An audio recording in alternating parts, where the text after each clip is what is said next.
Bonjour à toutes et à tous, j'espère que vous allez très bien. Coach Bayala, coach en art oratoire et en prise de parole en public, rédacteur de discours et d'ouvrages, maître de cérémonie. Alors j'espère que vous avez passé un très bon temps de sommeil et j'espère que chez vous c'est bon parce que chez moi c'est très bon. On remercie le bon Dieu. Alors ce matin comme tous les matins encore, j'ai eu une pensée.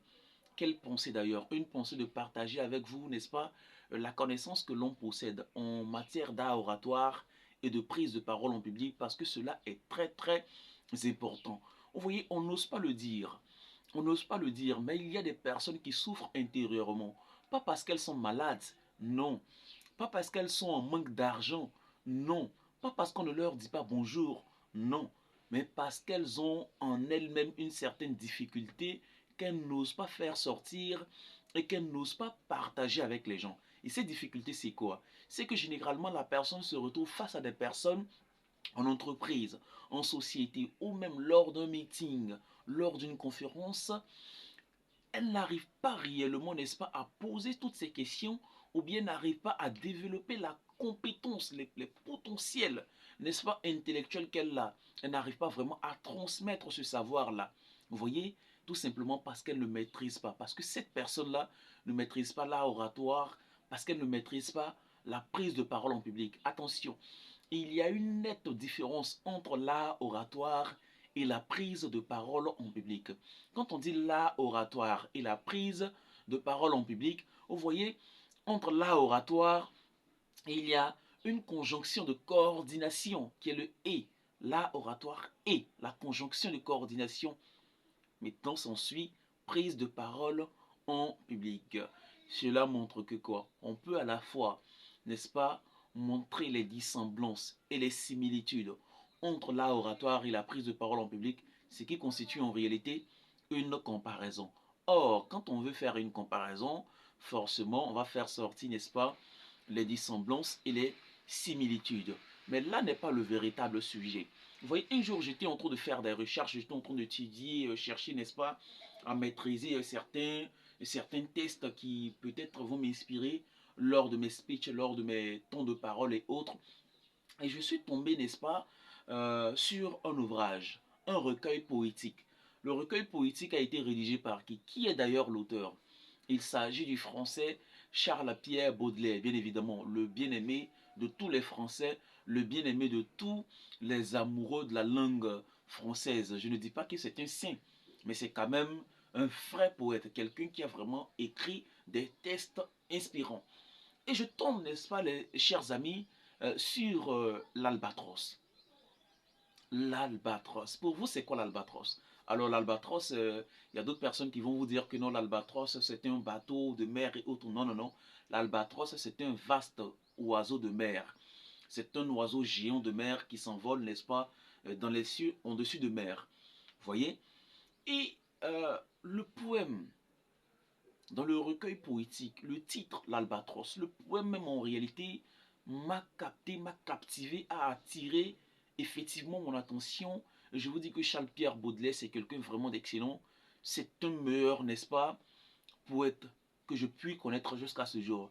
Il y en a de meilleurs, mais je compte parmi les meilleurs Charles-Pierre Baudelaire. En dehors de tout ce qu'on peut raconter sur sa vie, je veux parler de sa vie poétique. Parce qu'il y a la vérité du poète, il y a la vérité du religieux, il y a la vérité du juriste, le juriste que je suis. Il y a la vérité également de l'orateur. Mais là n'est pas le sujet. Je vais vous partager un temps soit peu l'albatros et je reviens faire le commentaire, n'est-ce pas, de ce poème. Elle dit quoi? Si je pense que j'ai pu mémoriser quand même ce poème pour vous. Alors, si je me trompe, veuillez m'excuser. C'est la vie, c'est la mémoire, la mémoria. Hein. D'accord? Il dit quoi dans l'albatros? Il dit, souvent pour s'amuser, les hommes d'équipage prennent des albatros, vastes oiseaux des mers, qui suivent un long compagnon de voyage. Le navire glissant sur les gouffres amers, à peine les ont-ils déposés sur les planches que ces rois de l'azur, maladroits et honteux, laissent piteusement leur grande aile traîner à côté d'eux. Ce voyageur est laid, comme il est gauche et veule. L'un a si beau qu'il est comique et laid. L'un agace son bec avec un brûle-gueule, l'autre mime en boitant l'infime qu'il voulait. Le poète est semblable au prince dénué qui hante la tempête et se rit de l'archer. Exilé sur le sol au milieu des huées, ses ailes de géant l'empêchent de marcher. Fin de poème. Alors, qu'est-ce que vous avez compris? Ici, il dit, le poète est semblable au prince des nuées qui hante la tempête et se rit de l'archer. Exilé sur le sol au milieu des huées, ses ailes de géant l'empêchent de marcher. Ses ailes de géant l'empêchent de marcher. Qu'est-ce que Charles-Pierre Baudelaire veut dire par là? Vous voyez, je prendrai l'habitude, n'est-ce pas, de vous lire ces poèmes-là et de vous les commenter. Je pense que ça va faire du bien à certaines personnes parce que il y a beaucoup, n'est-ce pas, sur mes plateformes, il y a beaucoup de mes abonnés quand même nombreuses personnes, je vais dire de mes abonnés, voilà, qui aiment quand même les poèmes. Et moi, ça me va droit au cœur parce que vous exprimez cet amour-là, n'est-ce pas, pour les poèmes, pour l'art oratoire et la prise de parole en public. Qu'est-ce qu'en réalité Baudelaire veut dire concrètement par là? Vous savez, l'albatros est un vaste oiseau de mer qui s'envole en dessus, n'est-ce pas, des grands bateaux qui est dans les cieux. Et quand il est dans les cieux, c'est le grand, c'est le tout-puissant. Parmi les autres oiseaux et tout, il est le roi. Mais il s'avère que parfois, il est malade. Et quand il est malade, qu'est-ce qu'il fait? Il est obligé, n'est-ce pas, de descendre sur terre ou de descendre, n'est-ce pas, sur les bateaux des voyageurs, des passants en mer.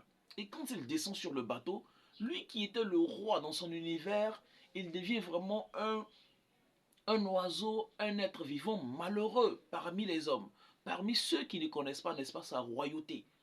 Vous comprenez un peu? Il veut, c'est l'image du poète, c'est l'image de l'orateur qu'il est en train de projeter. Regardez dans notre société, quand vous voyez un orateur, quelqu'un bien s'exprimer, ou bien vous voyez un poète déclamer, les gens vont dire forcément que ben, qu'est-ce qu'il veut dire, on n'arrive pas vraiment à comprendre ce qu'il veut dire. Eh ben, c'est trop vraiment, l'expression est trop correcte pour être vraiment bien compris et tout. Et donc ça agace, ça dérange et ça bouscule. C'est ainsi. Mais quand l'orateur ou le poète se trouve parmi un groupe de poètes ou parmi un groupe d'orateurs, alors il se retrouve dans son univers et il est craint, il est respecté à sa juste valeur.